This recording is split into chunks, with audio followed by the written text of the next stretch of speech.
gloriosa, que no tuviese mancha ni arruga ni cosa semejante, sino que fuese santa y sin mancha.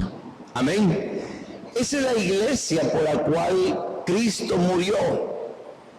En otras palabras, ese es el propósito que Dios tiene de usted y de mí, porque nosotros somos la iglesia. Ahí mismo, en el capítulo 3, los versos 20 y 21, hablando acerca de Cristo, Pablo dice: y a aquel que es poderoso para hacer todas las cosas, mucho más abundantemente de lo que pedimos o entendemos, según el poder que actúa en nosotros, a Él sea gloria en la iglesia, en Cristo Jesús, por todas las edades, por los siglos de los siglos. A la iglesia, Pablo dice que necesita la iglesia, dice aquí, dos cosas: pedir y entender. Pero hay veces que nosotros pedimos las cosas sin entender lo que pedimos. Mire, la medida en la que Dios está dispuesto a darnos es en la medida que pidamos y entendamos cuál es, dice, el poder que actúa en nosotros. ¿Cuántos dicen amén? Usted necesita entender el poder que actúa en usted para poder pedir. Cuando usted ve un niño, el niño ve una película de policías y bandidos, y el niño lo que pide al papá es una pistola, pero que mate, porque él pide sin entender.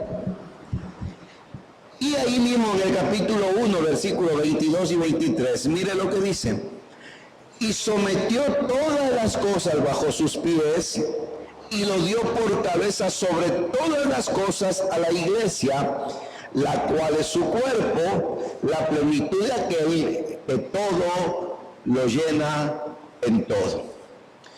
Cuando habla de la relación que hay entre Cristo y la iglesia, la palabra dice que la iglesia es como un cuerpo, y este cuerpo tiene una cabeza que es Cristo Jesús.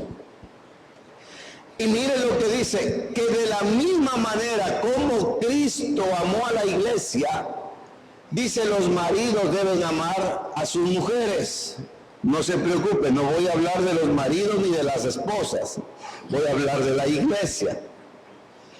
Pero si por ahí la palabra le raspa, ya no se pegue conmigo, péguese con la palabra.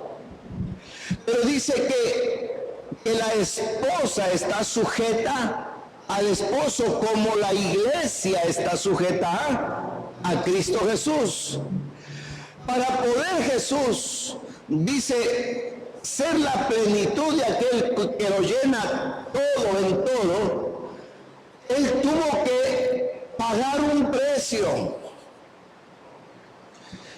Dejó su gloria, vino a nacer en un pesebre, del pesebre murió en una cruz, después de una vida de total padecimiento, pero dice que el premio, el galardón fue, dice que le puso por sobre todas las cosas.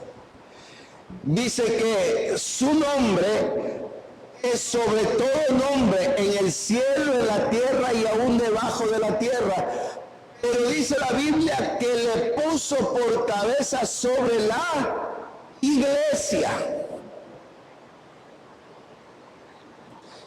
Qué bueno que usted y yo no tengamos como cabeza un apóstol, un profeta, un evangelista, un maestro, un pastor. Qué bueno que tengamos a Cristo como cabeza nuestra.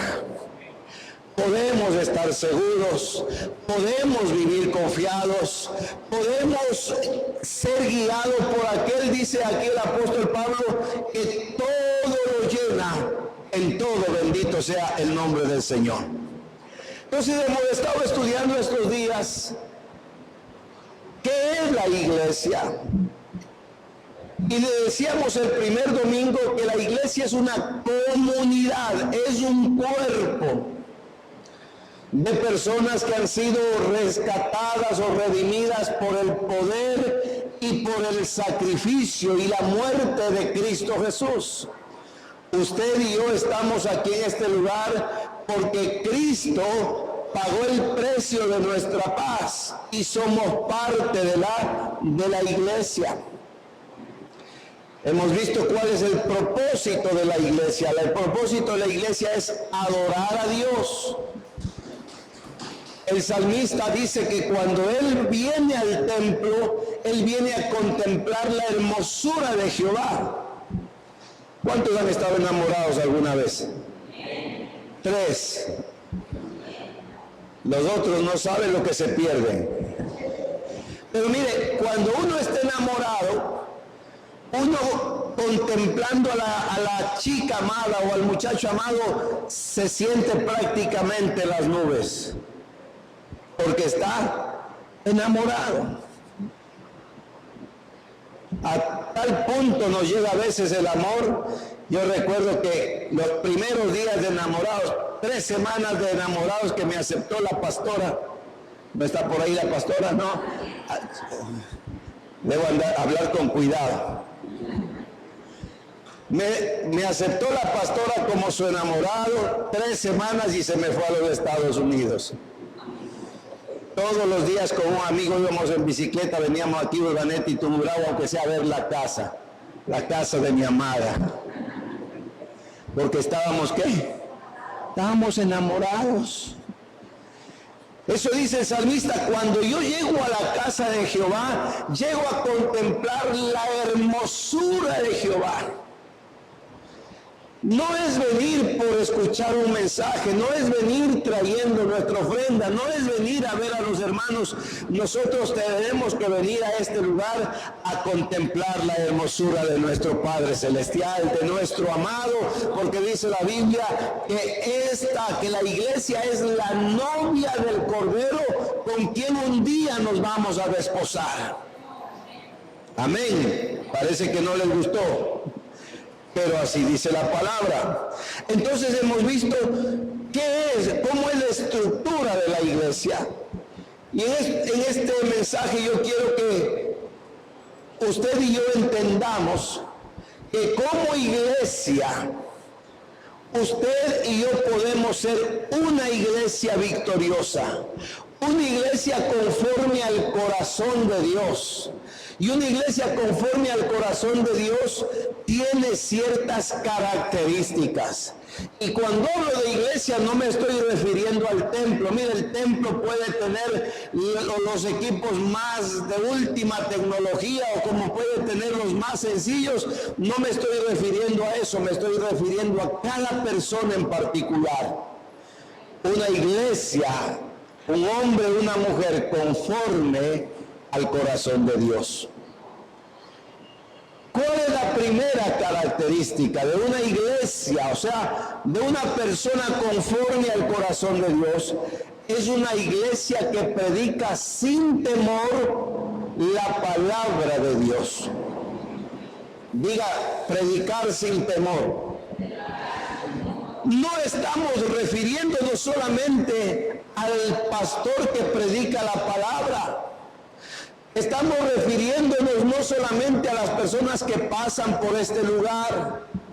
Mire, por estar en el centro, la iglesia, muchos se ofrecen a predicar. Hay mucha gente, casi todas las semanas nos llaman a ofrecerse, nos recomiendan, nos piden púlpito, pero no todo el mundo pasa por este lugar, porque como padre de esta casa, mi responsabilidad es ver que la gente que venga traiga una palabra, porque es la palabra la que nos va a ayudar a nosotros a crecer, a afirmarnos, a madurar, porque la palabra hoy está tan venida, a menos que se habla de todo menos de la palabra.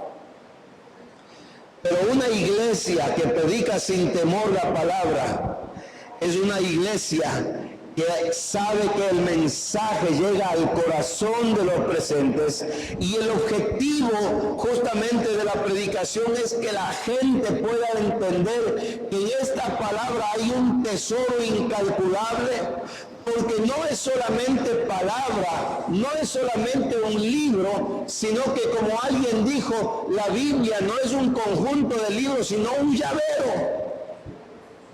Diga conmigo, llavero. ¿Para qué sirven las llaves?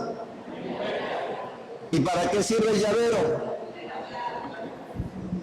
Yo puedo tener un llavero sin llaves, lo único que me es un adorno. Pero cuando tengo un llavero con llaves, cada llave que yo tengo me sirve para abrir una puerta. No todas las llaves abren las puertas que usted quiere. Hay una llave para el carro, hay una llave para la puerta de la iglesia, hay una llave para la puerta de la casa, hay una llave para la puerta del dormitorio, porque cada llave tiene un propósito. Mire, en la Biblia tenemos 34,000 promesas para que usted pueda vivir en cualquier área de su vida, prácticamente con el llavero en la mano, abriendo las puertas. Dice la Biblia que Dios preparó de antemano para que nosotros anduviésemos por ellas. Hay problemas, ¿quién no tiene problemas? Pero para eso tenemos la palabra, y para eso Dios nos dejó esta palabra cuando le dijo a Pedro: y a ti te será dada, ¿qué le dijo? Las llaves del reino. Usted puede estar pasando la necesidad más grande en su vida. Estos momentos de angustia, de dolor para mucha gente, pero mucha gente ha encontrado el consuelo en la bendita y eterna palabra del Señor. Hoy en la mañana tuvimos aquí en el salón 300 personas. Y tuvimos en la parte alta 150 adolescentes y niños, 450 personas como producto del terremoto. Porque el llamado de Dios a través de su palabra es al pueblo a arrepentirse. No dice si el pueblo, dice Dios, si mi pueblo se humillare. Porque el llamado de Dios es a nosotros, que conocemos la palabra, que predicamos la palabra, a mantenernos firmes en la sana doctrina, a mantener un mensaje bibliocéntrico y cristocéntrico. Entonces, una iglesia conforme al corazón de Dios es una iglesia que vive la palabra. En segundo lugar, el segundo requisito de una iglesia victoriosa es una iglesia cuyos miembros, ¿dónde están los miembros de la iglesia? Resisten las tentaciones de este mundo.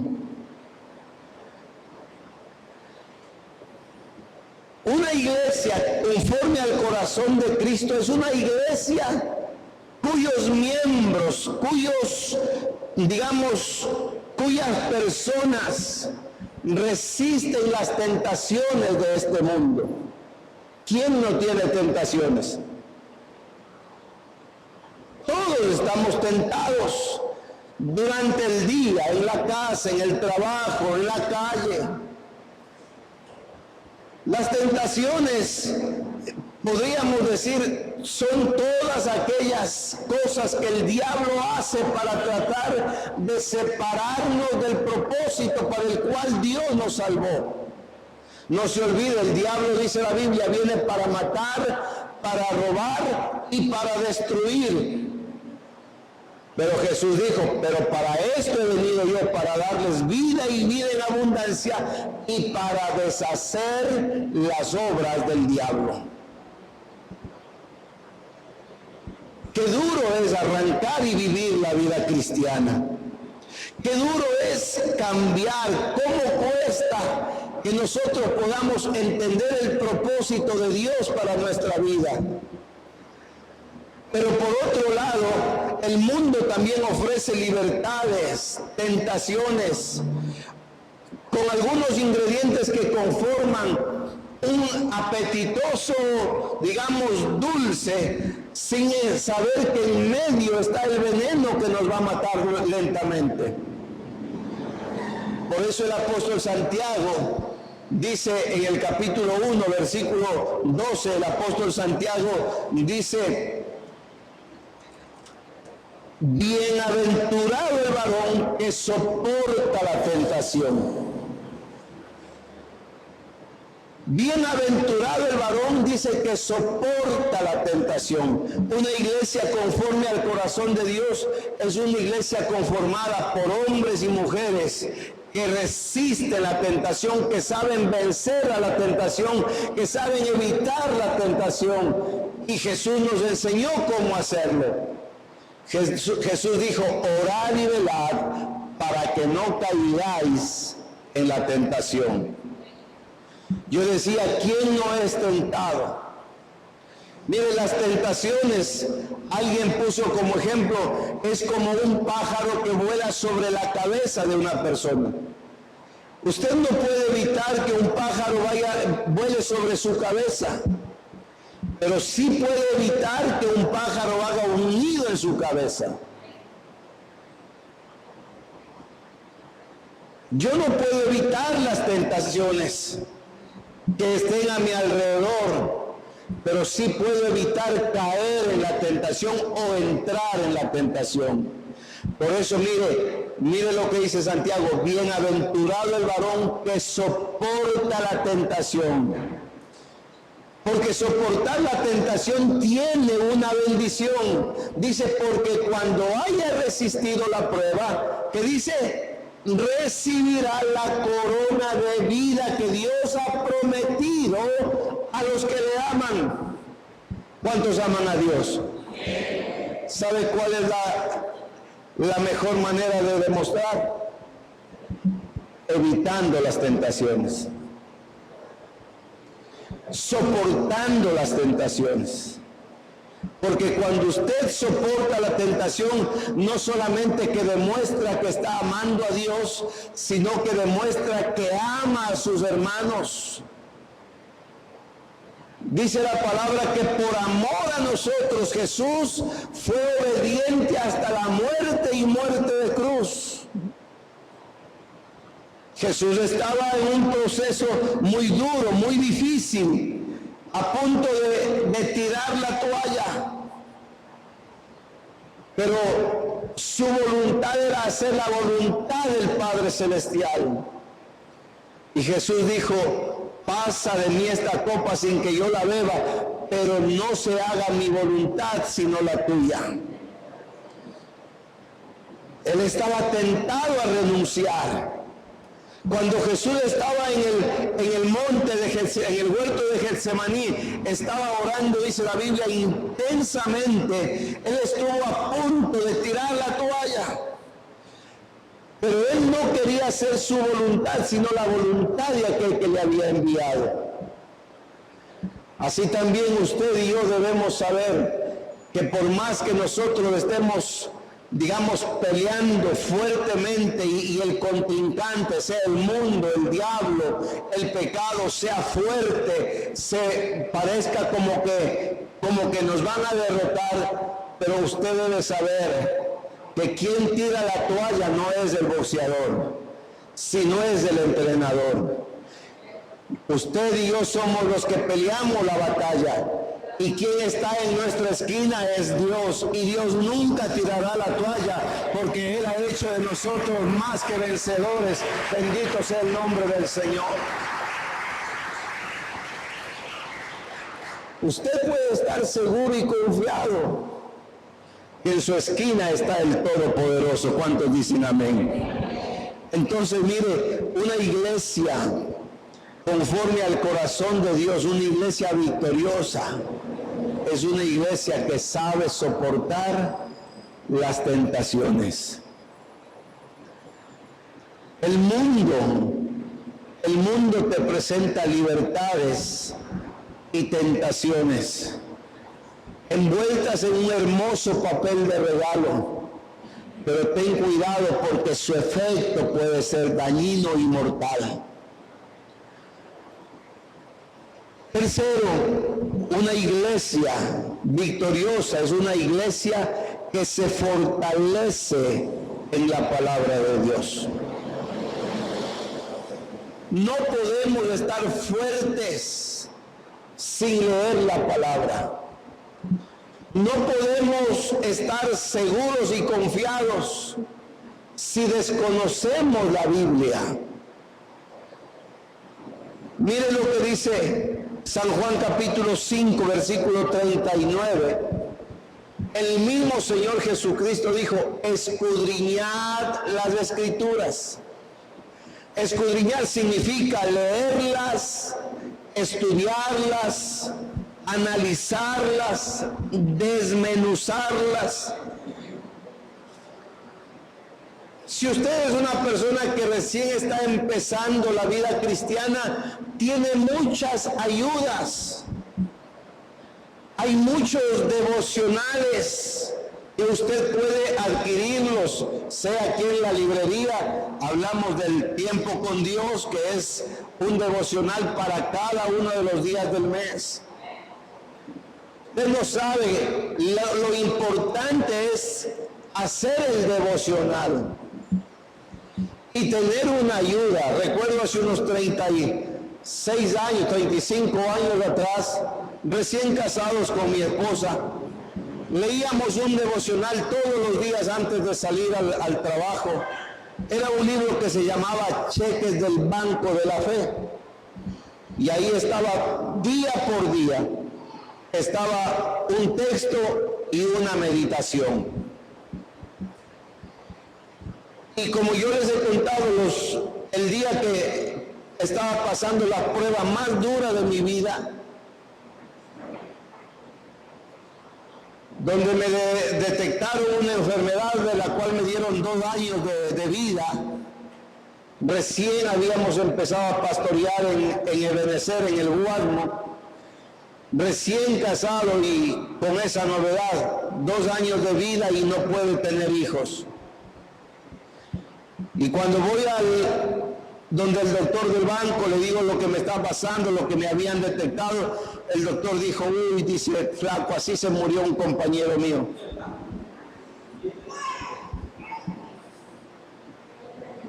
Y al otro día voy donde mi suegra y mi suegra le dice a mi esposa: ¿y por qué no vino a comer ayer? Mi esposa dice: mamita, dice, me detectaron allí esta enfermedad. Entonces, y mi suegra dijo: ay, de eso se murió el doctor que le atendía a tu papá. Mire todo lo que uno tiene que pasar. Pero un día estábamos así mismo, seguíamos nosotros haciendo nuestro devocional, y un día me dice mi esposa: negro, dice, ¿cuándo fue lo que le dieron la noticia cuando fuimos a la Cruz Roja y todo eso? Y comenzamos a analizar la fecha y nos acordamos tal día, y vamos al librito de cheques de Banco de la Fe, y el texto de ese día dice: y conoceréis la verdad, y la verdad os hará libres. Y terminaba la meditación diciendo: Dios nos ayude a hacer prevalecer la verdad en estos días de mentira. Cuando leímos eso, volvimos a leer y a releer, dijimos con mi esposa: ya Dios nos estaba hablando que todo lo que íbamos a pasar son mentiras del diablo. Nos aferramos a la palabra, dijimos: vamos a creer que fiel es el que nos llamó, que fiel es el que nos ayudó a unirnos, nos puso en el ministerio, y hasta ahora estamos 35 años ya, 36 años ya.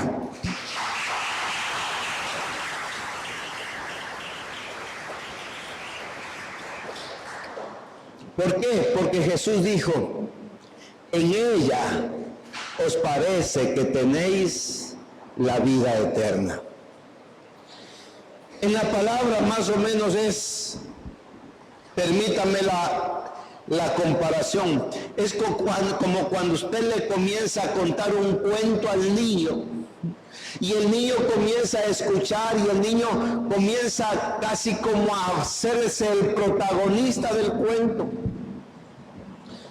Así también sucede cuando usted lee la palabra con hambre y con sed, como dice la Biblia, ellos serán saciados. Cuando usted lee la palabra, parece, dice, como que si ya estuviera disfrutando de la vida eterna. Porque ella, dice la Biblia, son las que dan testimonio de Él. Entonces es importante que una iglesia victoriosa, santa, sin mancha, sea una iglesia que se fortalezca en la palabra. ¿Cuántos dicen amén? Amén. Pero también es una iglesia donde se exhorta, donde se enseña a la gente a dejar todo temor, todo miedo, toda cobardía y a mantenerse firme y valientemente en el propósito de Dios. Yo decía que ser cristiano no es fácil, pero es lo mejor. No es fácil, pero es lo más lindo. Es duro, pero es lo más seguro, bendito sea el nombre del Señor. Josué dice, mira que te mando que te esfuerces y que seas muy valiente. No temas ni desmayes, porque Jehová tu Dios estará contigo donde quiera que tú vayas. Así dice la palabra. Amén. ¿Qué nos enseña la Biblia? Nos enseña a que en nuestro interior, en nuestro espíritu, nosotros podamos entender que aunque vengan problemas, aunque vengan dificultades, como dice el profeta, aunque contra mí se levante guerra, yo estaré confiado. Tenemos que entender, dice la palabra del Señor, que Dios ha puesto en nosotros un espíritu de adopción por el cual clamamos Abba Padre. Y ese espíritu es el que nos ha liberado de ese temor al cual estábamos esclavizados por mucho tiempo. Ya no estamos solos. Tenemos un Padre Celestial que vela por nosotros, dice la Biblia, donde quiera que vayamos, Él está con nosotros. Bendito sea el nombre del Señor. Amén. Una iglesia conforme al corazón de Dios, una iglesia santa, sin mancha, sin contaminación, es una iglesia también que es recomendable para la gente. Una iglesia recomendable es una iglesia de oración, de palabra, de poder, de autoridad. Yo creo que ninguno de nosotros recomendaríamos un lugar donde no se come bien, un lugar donde no es bien atendido. A veces hay gente que se va de la iglesia y viene a hablar conmigo y dice, pastor, por esta causa tengo que apartarme o separarme de aquí de la iglesia, sea por trabajo, sea porque se cambió de casa, sea por cualquier motivo. ¿Qué hacemos nosotros como pastores? Le recomendamos una iglesia. Una ocasión se acercó un hermano y dijo, pastor, mire, voy a dejar la iglesia, yo estoy agradecido con usted por haberme recibido y esto y lo otro. Y me dice, he decidido congregarme en tal iglesia. Le dije, Dios tenga misericordia de ti y que la Santísima te proteja. La Santísima Trinidad, no Padre, Hijo y Espíritu Santo. Porque hay iglesias que uno no puede recomendar. Pero le damos gracias a Dios porque esto es de Dios. Que ha habido gente que ha venido acá y lo que nos han dicho es, nos han recomendado esta iglesia. En otras palabras, usted es bonito, usted es bueno, Usted es agradable. Dios mío, ten misericordia de mí, ayúdame a predicar. Estoy diciendo que usted es bonito, que usted es agradable, que usted es recomendable, porque usted es la iglesia. La iglesia no es el pastor, la iglesia no es la familia pastoral, la iglesia somos todos nosotros. ¿No le agrada, no le alegra escuchar decir que usted es una iglesia recomendable? Dele un aplauso al pastor por lo menos.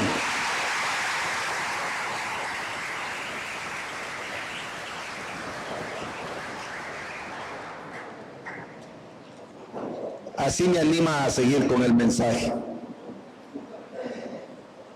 Una iglesia cuyos miembros son amigables y manifiestan el amor de Cristo. Una iglesia donde se respira el amor. Una iglesia donde cada uno expresa el amor de Cristo a su prójimo. Mire, a veces uno viene y dice, en esta iglesia no hay amor. Pero ¿quién es la iglesia? Somos nosotros. Lo que estamos diciendo es yo siempre digo, no, yo le comprendo, porque la iglesia es usted y soy yo. Una iglesia donde se respire el amor de Cristo, donde se imparta el amor de Cristo. Jesús dijo, amaos los unos a los otros como yo os he amado. ¿Y sabe cuál fue la característica del amor de Dios para con nosotros? En que Él pasó por alto nuestra ignorancia. Él pasó por alto nuestras ofensas contra Él. Él pasó por alto esas actitudes que yo pienso que a los ojos de Dios, Él lo que pensaba era cerrar los ojos y olvidarse de nosotros, pero pasó por alto todo eso. Y lo único que dijo es, si se humillare mi pueblo y buscare mi rostro, perdonaré su pecado y sanaré su tierra. El llamado es a la iglesia del Señor para que nosotros podamos estar seguros que en el lugar que estamos Dios nos colocó con un propósito. Por eso, recomendación: venga temprano a los cultos, de tal manera que tenga tiempo para conversar, para platicar, para conocer mejor a sus hermanos. ¿Cuántos dicen amén? Siempre cada uno de nosotros debe expresar y reflejar el amor de Cristo. Y no solamente entre los hermanos, sino también con aquellas personas que vienen por primera vez. Con aquellas personas que aceptan a Cristo como su Salvador personal y empiezan esta carrera cristiana, porque desde el mismo momento que una persona acepta a Cristo, tiene a Dios como su Padre y tiene a sus hermanos en la iglesia a favor de Él. Amén. Yo siempre recuerdo el testimonio de mi mamá. Dice que cuando mi papá conoció al Señor y comenzó a ir a la iglesia, él cambió prácticamente de la noche a la mañana. Dejó el alcohol, dejó los amigos, el juego y comenzó a ir a la iglesia. Mi mamá siempre dice que mi papá salía el viernes en la mañana y ella sabía que él regresaba el día lunes. Salía a cobrar, le pagaban, pero regresaba sin plata. Y esa era la vida a la que estaba acostumbrada mi mamá. Pero de pronto comenzó a salir y a regresar, sano y bueno y temprano. Y un día le dice mi mamá, ¿a dónde estás yendo? Y dice, no, estoy yendo a una iglesia, llévame para ver. Y dice que cuando mi mamá llegó a la iglesia, Mi papá le había dicho al pastor, el domingo quiere venir mi esposa, la voy a traer. Parece que el pastor le dijo a la iglesia, el día domingo va a venir la esposa del hermano Jaime. No se olvide ser amorosa con la iglesia, con la hermana. Dice mi mamá que cuando llegó todo el mundo le abrazaba, le saludaba y le decía, hemos estado orando por usted, ¿cómo está? Qué gusto. Dice mi mamá, dice, parecía que me habían conocido de toda la vida. Me enamoraron. ¿Por qué? Porque una iglesia conforme al corazón de Dios es una iglesia que se preocupa de la gente nueva. Lo mismo debe hacer usted. Ya usted es parte de esta casa. Cuando ve una persona nueva, acérquese, no espere que el nuevo se acerque. Acuérdese cuando usted llegó a la iglesia temeroso, un poquito ahí, no sé cómo me irá, cómo me recibirán, cómo me sentiré. Así llegamos todos. Pero ahora nosotros somos parte de la casa. Usted acérquese al nuevo, preséntese, salúdelo, bendígalo, porque eso le va a hacer a él estar un poco más seguro. Porque una iglesia conforme al corazón de Dios es una iglesia que se preocupa de la gente. Bendito sea el nombre del Señor. A su nombre. Pero también a esos nuevos. Una iglesia conforme al corazón de Dios es una iglesia que discipula a los nuevos. En otras palabras, que le enseña el propósito de Dios para su vida. Cuando una persona llega por primera vez y acepta a Cristo como su Salvador personal, es responsabilidad de la iglesia. ¿Dónde está la iglesia? Eso.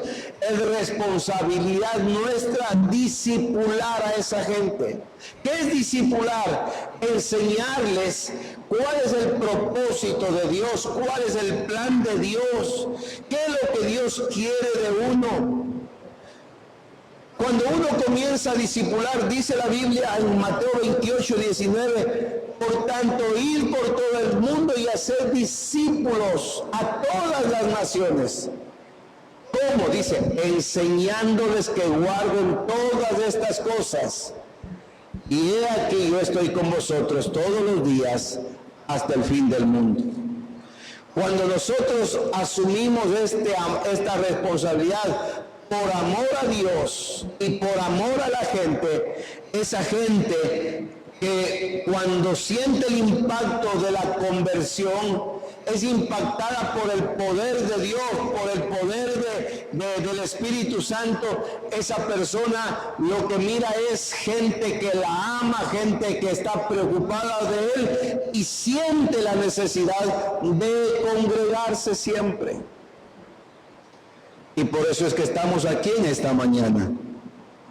Porque alguien nos recibió con amor, alguien se preocupó de nosotros y hemos ido creciendo, dice la Biblia, y por eso debemos dar de gracia lo que de gracia hemos recibido. A su nombre.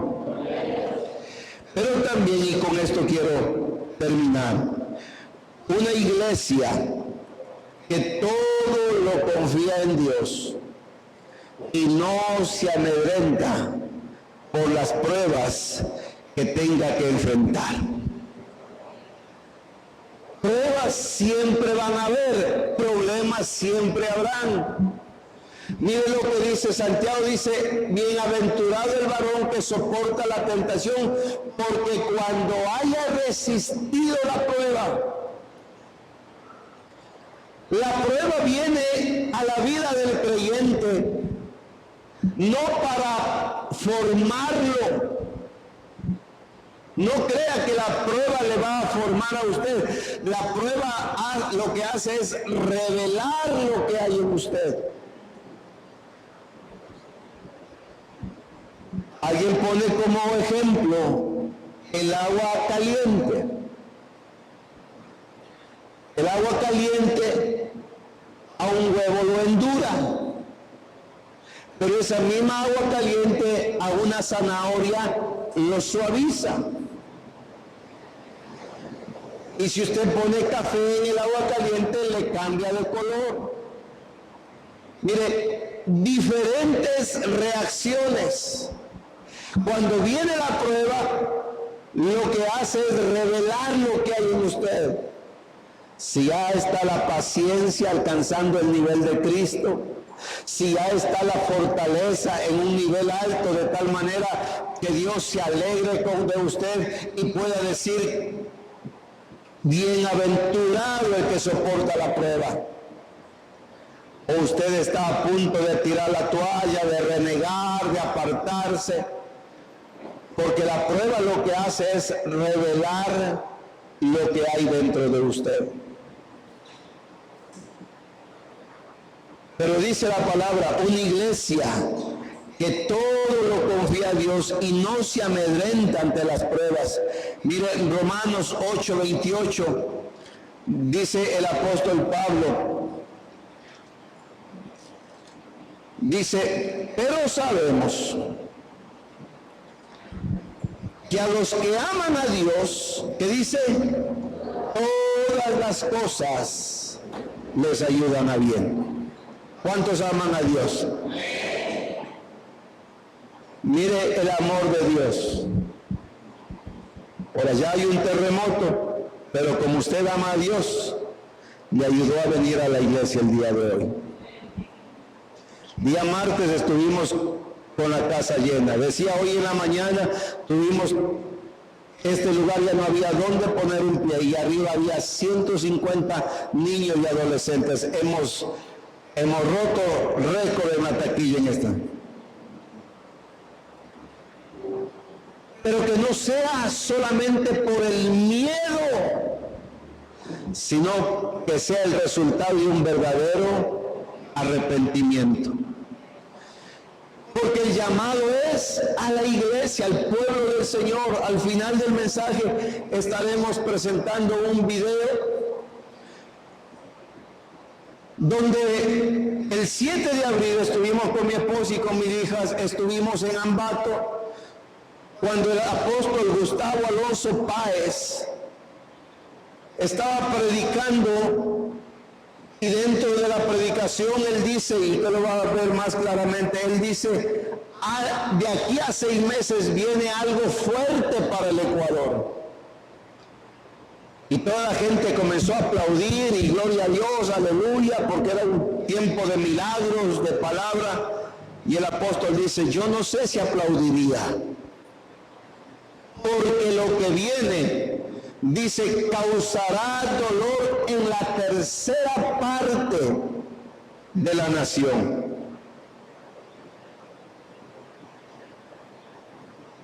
Y creo que uno de los periódicos, no sé si Comercio o Universo, salió que el terremoto afectó a 6 provincias. De las 24 que son, en el video dice, se cumplió lo que dice la tercera parte, aunque 6 de 24 no es la tercera parte, sino la cuarta parte. Pero hoy estaba yo me entré a revisar la cantidad de habitantes que tiene por, digamos, cada una de las provincias. Y solamente en las provincias de Esmeraldas, Manabí, Guayas y El Oro, que fueron las más afectadas, la población es de 6 millones, de 14 millones y medio, de acuerdo al último censo. Se aplica más esta profecía, la tercera parte. O sea, es un poquito menos de la tercera parte, pero se ajusta más al otro cálculo que hace. Y no crea que esto ya ha pasado. Y como dice el apóstol, no soy profeta de desastres, pero todo eso está escrito en la Biblia. Pero el propósito de Dios no es destruir, el propósito de Dios es llamar a la gente al arrepentimiento, porque dice la Biblia, porque Él no quiere que nadie nadie se pierda. Bendito sea el nombre del Señor. Puede darle un aplauso al Señor.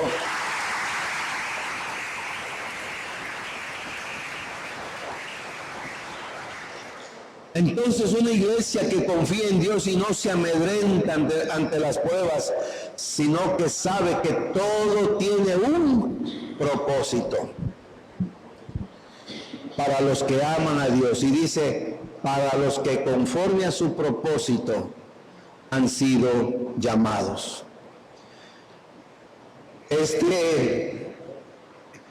Esta crisis que está viviendo el país ha hecho que mucha gente se vuelva a la iglesia. Ha hecho que muchos retomen sus trabajos, sus ministerios, sus dones, sus talentos. Y creo que el propósito se está cumpliendo. Hay mucha gente que está esperando, como dice la palabra, la manifestación gloriosa de los hijos de Dios.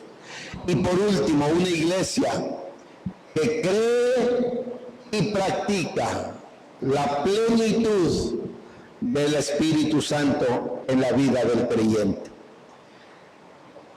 Cuando usted y yo buscamos a diario la llenura del Espíritu Santo, es usted un vencedor. Usted es el que está formando parte de esa iglesia victoriosa y gloriosa. Porque una persona llena del Espíritu Santo es una persona que sabe soportar la tentación, es una persona que conoce el propósito de Dios, es una persona que vive para agradar a Dios. Porque el mismo Espíritu Santo, dice la Biblia, que obró y actuó poderosamente levantando a Cristo de entre los muertos. Dice, si ese Espíritu Santo está dentro de vosotros, nada ni nadie podrá amedrentarlos de las cosas que van a venir, porque ese mismo poder actuará en nosotros para levantarnos también el día glorioso de la venida del Señor. Pero dice el profeta Isaías en el capítulo 10, versículo 27, mire, dice, acontecerá en aquel tiempo que su carga será quitada de tu hombro y su yugo de tu cerviz, y el yugo se pudrirá a causa de la unción. Cuando usted busca la unción del Espíritu Santo, el yugo, todo peso, toda carga, todo temor, todo afán, toda angustia, todo dolor, dice que se pudrirá a causa de la unción. Es cuando usted podrá decir, como dijo David, que dice, en Jehová está mi confianza, no seré jamás conmovido. Por eso es que en estos tiempos, cuando una persona está llena del Espíritu Santo, es cuando puede decir dentro de su corazón, aunque la tierra tiemble, tenemos que confiar. De todas formas, hermanos queridos, hay un pueblo que está sufriendo. Hay un Dios que está llamando. Y hay una iglesia que tiene que levantarse en estos tiempos. Ahí donde está, incline su cabeza, cierre sus ojos y piense brevemente.